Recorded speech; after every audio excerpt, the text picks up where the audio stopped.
Hello everyone, welcome back to my channel. ये है KL Rahul का स्केच का ट्यूटोरियल। इस ट्यूटोरियल में मैं आपको स्टेप बाय स्टेप आउटलाइन और शेडिंग दोनों करके दिखाने वाला हूँ।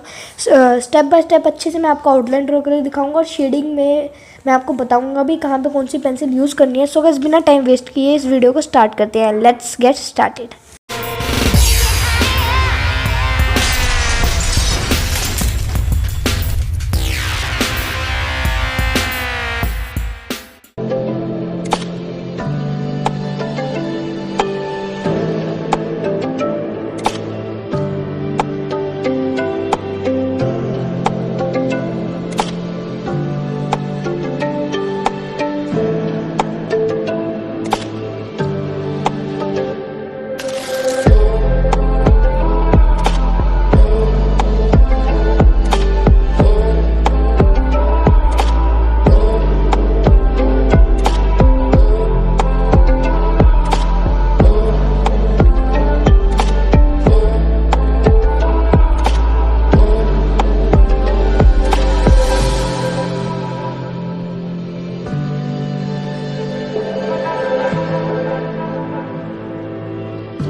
तो गाइस, कैप और शर्ट की शेडिंग का पार्ट मैं स्किप कर रहा हूँ। फिर मैं बता देता हूँ, जो कैप है उसमें जो डार्क एरिया है वहाँ पे हम 4B यूज़ करेंगे और लाइट एरिया में हम यूज़ करेंगे 2B और जो शर्ट है उसमें हम यूज़ करेंगे 6B।